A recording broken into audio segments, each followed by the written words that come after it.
Premier Bolder po, sisimulan na sa susunod na linggo ang pagdinig sa impeachment para kay BBM, ano?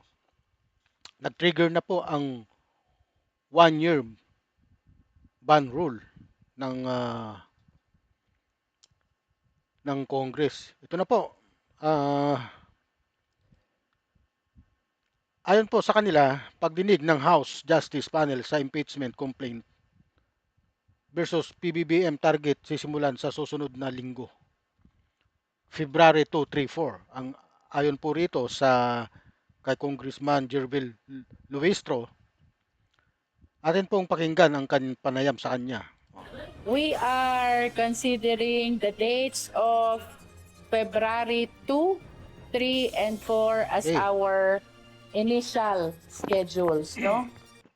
February 2, 3, 4 ang initial schedule ng pagdinig sa impeachment complaint sa Congress pa lang, sa Committee on Justice. Definitely, these dates will be dedicated for the purpose of determining sufficiency in form and substance. We are not supposed to proceed to the succeeding step kung hindi makakapasa dun sa standard ng sufficiency in form. Ayan na, narinig po ninyo. Hindi sila mag-proceed kung hindi makakapasa sa sufficiency improve ang kanilang tatalakayan, ano? And sufficiency in substance. No. Insufficiency and substance, ha? Tinakda ng House Justice Committee sa February 2, 3 at 4 ang unang pagdinig sa reklamong impeachment laban kay Pangulong Ferdinand Marcos Jr. Ayon sa chairperson ng panel na si Batangas 2nd District Representative Jervil Luistro, hindi pa kailangang humarap sa pagdinig si PBBM bilang respondent. Kailangan pang tukuyin ng House panel kung sufficient in form and substance. Sufficient in form and substance. Ano?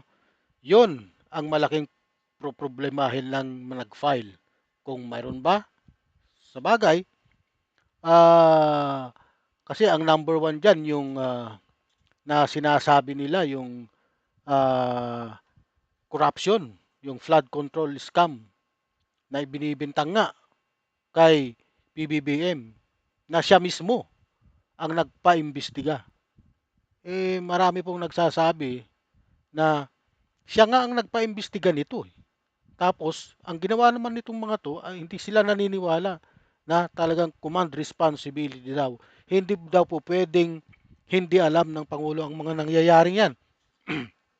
Pangalawa, yung pagpirma niya ng mga national budget na alam niya daw na may mga insertion. Bakit hindi niya ibinito? Ha?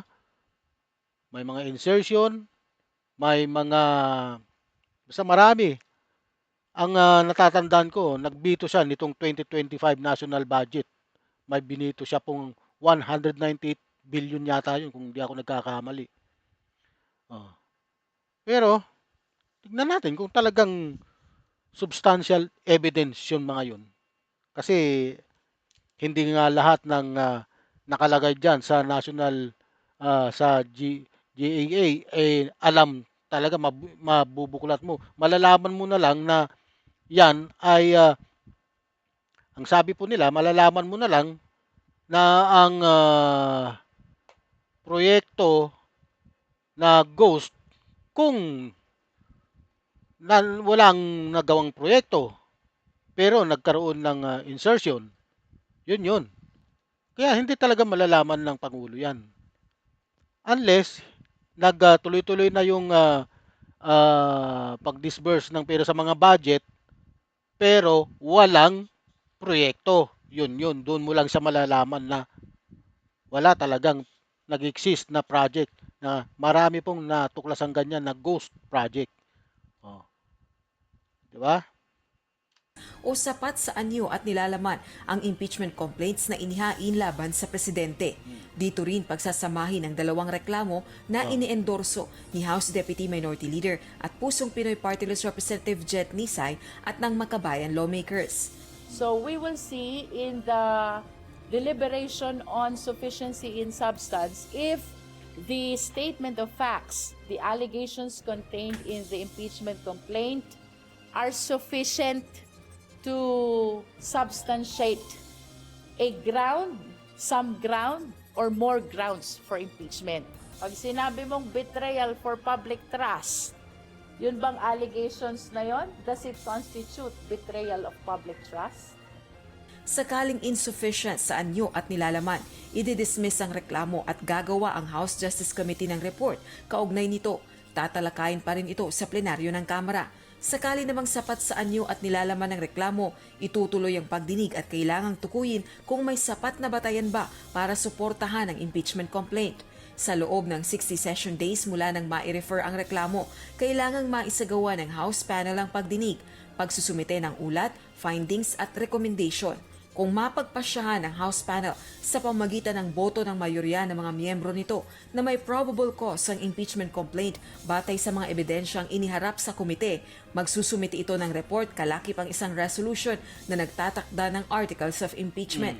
At kapag may 1/3 o 106 na House members sa plenaryo ang boboto ng pabor sa resolusyong nagtatakda ng articles of impeachment, i-endorso na ang reklamo sa Senado. Dito sila mahihirapan kung may buboto. Baka dito pa lang sa Congress, hindi na umusad dyan. Baka wala nang maraming pipirma dyan siguro ng mga DDS, kasi may mga DDS dyan. Marami din sila dyan na DDS, siguro nasa 10 sila. Andyan na yung mga Duterte. Ilan yung Duterte dyan? 3 yata. Plus si Ungab, DDS yan. Oh. Yung si, itong si, sino ba to? Libeste, DDS yan. Si Congress Miao Miao, wala, hindi, suspendido pa yon, kaya hindi makakapirma yon. Oh. Sino pa ba?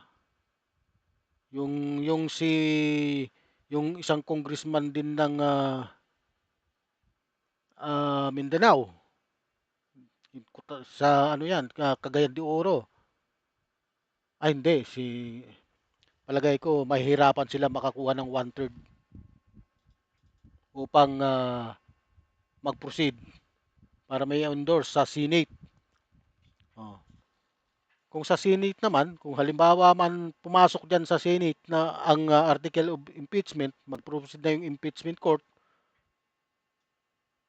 mag-proceed na yung trial, pagpalagay nating naggumulong na yung trial at magkakaroon na sila ng desisyon, palagay ko mahihirapan din. Kasi nakikita naman na ang impeachment ay talagang ginawa lang upang papanagutin ang ating presidenteng si BBM sa mga kasalanang hindi niya naman ginagawa. Kaya mahihirapan. Ang impeachment na ito ay walang bigat at walang direksyon. Hindi ito paniningil. Ito ay pamumulitika lamang. Walang malinaw na high crime. Walang matibay na ebidensya. Pero maingay sa media. Yan lang po. Habang ang bansa ay humaharap sa ekonomiya, trabaho at seguridad, ginagawang bala ang impeachment para manggulo. No? Impeachment para manggulo. Kung ganito ang gagawin, sinisira ang mismong proseso na dapat nire-respeto. Impeachment is not a toy. Kung walang kaso, huwag pilitin. Ibasura. Okay?